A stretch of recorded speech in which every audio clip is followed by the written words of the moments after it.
During the 1970s through the 1990s, the LGBTQ community sought acceptance within the United States, facing significant opposition from both major political parties. Christian conservatives resisted due to ideological differences rooted in religious beliefs and the Republican platform of family values. Meanwhile, Democrats hesitated, as supporting the LGBTQ community risked alienating other minority groups they had courted for decades. The landscape began to shift when liberals recognized the potential voter base within the LGBTQ community, prompting Joe Biden to verbally commit to marriage equality. This forced then-President Barack Obama to nationally acknowledge and support this policy shift. Republicans initially held their ground, viewing these changes as a departure from traditional values. However, as societal attitudes evolved, even the most conservative factions had to recognize the shifting tides.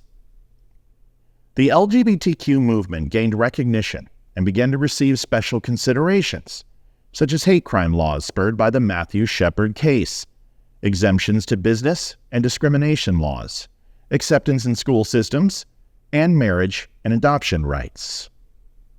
The pace of change was extremely rapid, and Republicans were slow to adopt these new norms, largely because there was no national conversation about them. It was faux pas. This issue began and became polarizing, not out of any genuine necessity, but because it was leveraged as a political tool to capture the national stage. Conservatives gradually accepted minor steps towards tolerance, as long as they felt their children and families were not directly impacted. The mantra became quite clear. What adults did in the privacy of their bedrooms was their business and nobody else's, but it should never extend into the public sphere, especially not towards children. We were assured that the LGBTQ movement was about innate identity, not choice, and that it would not target our children and really had no reason to become so. However, the reality has diverged dramatically from these assurances. The expansion of the LGBTQIA2S+ agenda into classrooms across America has become pervasive. Children are being encouraged to hide their identities from their parents, and schools are promoting untruths about gender. Events like drag queen story hours and the celebration of the LGBTQ movement and the lifestyles have infiltrated educational settings, contradicting earlier promises and leaving many feeling betrayed. A stark contrast to this is the recent move by Louisiana, poised to become the first state to mandate the display of the Ten Commandments in public school classrooms. Republican Louisiana Governor Jeff Landry signed a bill requiring every public school classroom, from kindergarten to college, to display a poster-sized copy of the Ten Commandments. These posters will be funded by donations, not public funds, and will be accompanied by a contextual statement outlining their historical significance in American public education. Attorney Marina Medvin highlighted the deep roots of our legal and justice system, which evolved from the courts of the Hebrews during biblical times. She noted, while there is an appearance of religious favoritism through the requirement of knowing the Ten Commandments, our entire social and legal system is based on these commandments. This move by Louisiana, set to begin in 2025, is a bold step in reclaiming Christian values in public life. Other states like Texas and Utah have considered similar mandates, though legal challenges loom due to precedents like the 1980 Supreme Court case that found a similar law in Kentucky violated the Establishment Clause of the U.S. Constitution.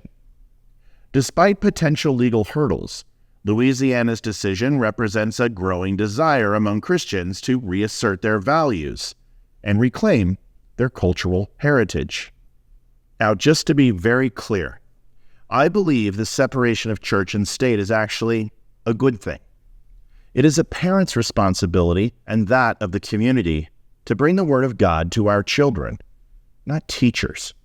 This distinction is crucial because it can be hypocritical if we chastise other forms of teachings from entering our view while imposing our religious beliefs through state institutions. Our faith and values should be instilled at home and in our communities, where they can be taught with love and personal commitment. Christians are now taking steps to reclaim what was given up so long ago, our morals, our families, and our God. Even though we never abandoned these principles, we hid them as if somehow we should be ashamed. This movement is not about subjecting others to derision or fear, but about defending our own beliefs and protecting our children from unwanted indoctrination. The agreement was that LGBTQ and these issues would not infiltrate our children's lives or be a part of their education. We were told that this was about adults making choices, not about targeting kids. Yet now we see flags and clothing lines and events aimed at children that celebrate these lifestyles. The secrecy and the indoctrination feel cult-like, betraying the trust we extended when we chose tolerance and acceptance. Our children's education should focus on STEM subjects, with parents handling discussions about the facts of life. If support is needed in these areas, it must be controlled by parents, not by an overreaching agenda that seeks to indoctrinate our children. Christians at times felt like we were shunning our own God to accommodate an agenda that now has gone way too far. Depravity and sin have been normalized, and we are done with this betrayal. Just as the LGBTQ community once fought for their rights, we will fight for ours. This is not about hate or about standing up for our values over yours.